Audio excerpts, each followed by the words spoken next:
The most important question from the simplification. General గా non maths students ఈ questions చూడగానే భయపడిపోయి ఉంటారు. సో సింపుల్ క్వశ్చన్ అంటే ఇది విత్ ఇన్ సెకండ్స్ లోపల ఆన్సర్ చేయొచ్చు. మీకు ట్రిక్కీ నేర్పిస్తే మీరు నాకంటే ముందుగానే ఆన్సర్ చేస్తారు. బట్ ముందు కాన్సెప్ట్ నేర్చుకుందాం, తర్వాత షార్ట్ కట్ ట్రిక్ ఏ విధంగా ఉంటుందో తెలుసుకుందాం. రైట్, సో ఇప్పుడు క్వశ్చన్ చూద్దాం. చూడండి, if under root of 1 + x divide by 144 is equal to 13 divided by 12, then x is equal to అని అన్నాడు. సో ముందుగా దీనికి సంబంధించినటువంటి కాన్సెప్ట్ చూసేటువంటి ప్రయత్నం చేద్దాం. దీన్ని ఎలాబరేటెడ్ చేయడం అంటే సింపుల్ గా ఈ విధంగా వాల్యూ వస్తుంది. సో ఫైనల్ ఆన్సర్ వచ్చేసి మనకి ఏంటి, x is equal to 25. కావాలంటే మీకు ఇక్కడ ఎక్స్ప్లెనేషన్ మొత్తం కూడా నేను రాసే ప్రయత్నం చేశాను. మరి ఇప్పుడు షార్ట్ కట్ ఏంటో ఒకసారి చూద్దాం.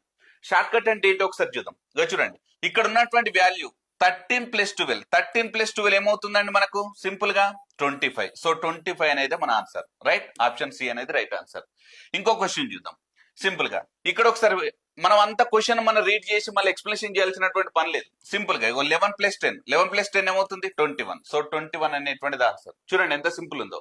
కానీ ప్రతి క్వశ్చన్స్ ఈ విధంగా ఉంటున్నాయా చూద్దాం. చూడండి, సో ఈ క్వశ్చన్ ఒకసారి అబ్జర్వ్ చేద్దాం. సో ఇప్పుడు నేను చెప్పినటువంటి ట్రిక్ ప్రకారంగా చేస్తే 15 + 13 ఎంత 28. కానీ అన్ఫార్చునేట్లీ ఇక్కడ 28 అనేటువంటి ఆప్షన్ లేదు. అప్పుడు నాన్ మ్యాథ్స్ స్టూడెంట్స్ కంగారు పడిపోయి ఉంటారు. సో అందుకోసమే ఏ కాన్సెప్ట్ అయినా కూడా స్టార్టింగ్ నుంచి లాస్ట్ వరకు చూసేటువంటి ప్రయత్నం చేయాలి. అప్పుడే మీకు ఒక అవేర్నెస్ వస్తుంది. సో మరి దీన్ని ఏ విధంగా చేయాలి అంటే దీనికి కూడా ఆన్సర్ ఉంది. ఎలానో చూద్దాం. ఇప్పుడు ముందుగా చెప్పినటువంటి దానికి ఒకసారి అబ్జర్వ్ చేస్తే కనుక 13 కి 12 కి గ్యాప్ ఏమనుందా, 1 గ్యాప్. డిఫరెన్స్ ఎంత 1. సో దీన్ని 25 × 1 చేస్తే 25 వచ్చేసింది.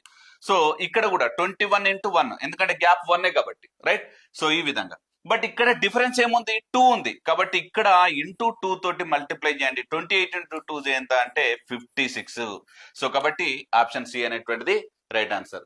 గ్యాప్ ఎంత ఉంటుందో, డిఫరెన్స్ ఎంత ఉంటుందో దాన్ని మల్టిప్లై చేస్తే సరిపోతుంది. ఓకేనా, రైట్. సో ఈ క్వశ్చన్ ఒకసారి అబ్జర్వ్ చేయండి. ఈ క్వశ్చన్ సింపుల్ గా 17 + 32 15. సో ఎంత అండి 32 ఉంటుంది. మరి వాటి డిఫరెన్స్ ఏముంది 2 ఉంది. 32 × 2 ఎంత 64. కాబట్టి ఆన్సర్ డి అనేటువంటిది రైట్ ఆన్సర్. ఎంత సింపుల్ గా ఉంది చూడండి. రైట్, సో కాంప్లికేటెడ్ క్వశ్చన్స్ కూడా విత్ ఇన్ సెకండ్స్ లోపల ఆన్సర్ చేయగలుగుతున్నాం. సో సిమిలర్ గా ఈ క్వశ్చన్ యొక్క ఆన్సర్ కింద కామెంట్ సెక్షన్ లో తెలియజేయండి.